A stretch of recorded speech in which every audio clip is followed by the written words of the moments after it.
story of the immortal landing at Gallipoli.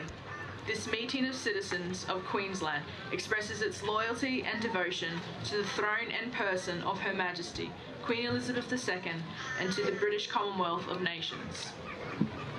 This meeting reaffirms its admiration of the magnificent heroism, self-sacrifice, and endurance of the sailors, soldiers, airmen, and nursing sisters of Australia and New Zealand, who, on the first ANZAC Day and throughout the Great War of 1914 to 1918, conferred a glory on Australia and New Zealand that will never fade.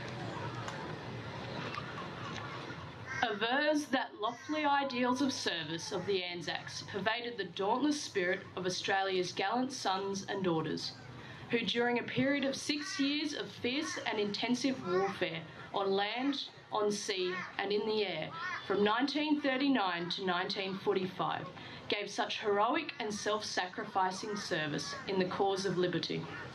The same lofty ideals of service were exemplified in the Korean, Malayan and Vietnam campaigns.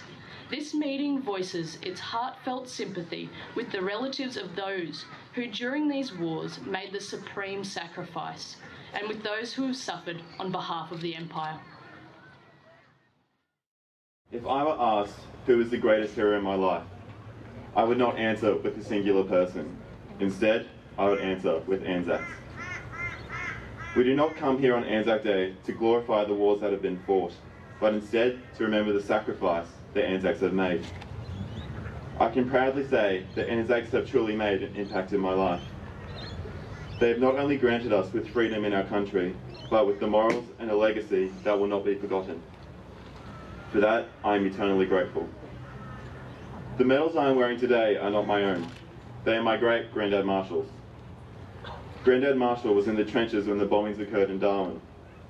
Although he survived, I would hate to know the emotional pain he went through in seeing mates and comrades die around you.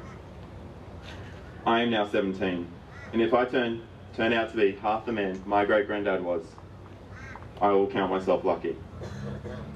Being conscripted to go into war and being brave enough to be in the trenches would not have been an easy thing to do. I can only imagine what that would be like, and the thought of it truly scares me. I know if I were asked to join the army and face death every day, my initial thought would be to run. I would be scared and reluctant to go. But because of the sacrifice that ANZACs have made for me and my country, I may never have to know that fear. I thank them for making the sacrifice, for being brave enough to face the fear and emotion, and for not running from the fight. It is only because of them that we are able to live freely today. What makes the ANZACs my hero is their bravery, courage, and mateship. These three values are ones they took to war and have stood the test of time. Because of my great-granddad, I know these values, and I can hold my head high knowing that they have been instilled in my granddad and again in me. And I hope to continue to instill these values in generations to come. The ANZACs and my great-granddad have been a true inspiration in my life. One day, when I have a family of my own, I hope to pass the morals and ideas passed down through the generations, from my great-granddad Marshall and other greats, all the way down to me. If I turn out to be half the man they once were, I will be truly happy. Thank you, Diggers, for the sacrifice you've made for us. You showed us what a hero really looks like and how one should act. You passed to us your wisdom and values. You showed us we don't have to go alone, that our brothers and sisters will be there fighting with us. You showed us that we can be brave in the darkest times, and you gave us freedom. For all of this, we thank you. My great-granddad was a great man, and it gives me joy to think that there were many more like him fighting for our country. I wear these medals proudly in his honour to remember his sacrifice. I would now like to read a poem entitled ANZAC Day by D. Hunter. I saw a kid marching with medals on his chest. He was marching alongside the diggers, marching 6 abreast. He knew that it was ANZAC Day. He walked along with pride. He did his best to keep in step with the diggers by his side. When the march was over, the kid was rather tired. A digger said, "Whose medals, son?" To which the kid replied, "They belong to Daddy. He did not come back. He died up in New Guinea on a lonely jungle track." The kid looked rather sad as a tear came to his eye. The digger said, "Don't cry, my son, and I will tell you why.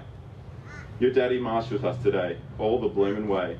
We diggers know that he was here. It's like that on ANZAC Day." The kid looked rather puzzled and he didn't understand. But the digger went on talking and started to wave his hand. "For this great land we live in, there's a price we have to pay. For we all love fun and merriment in this country where we live. The price was that some soldiers his precious life must give. For you go to school, my lad, and worship God at will. Someone had to pay the price, so the diggers paid the bill. Your daddy died for us, my son, for all things good and true. I wonder if you understand the things I've said to you."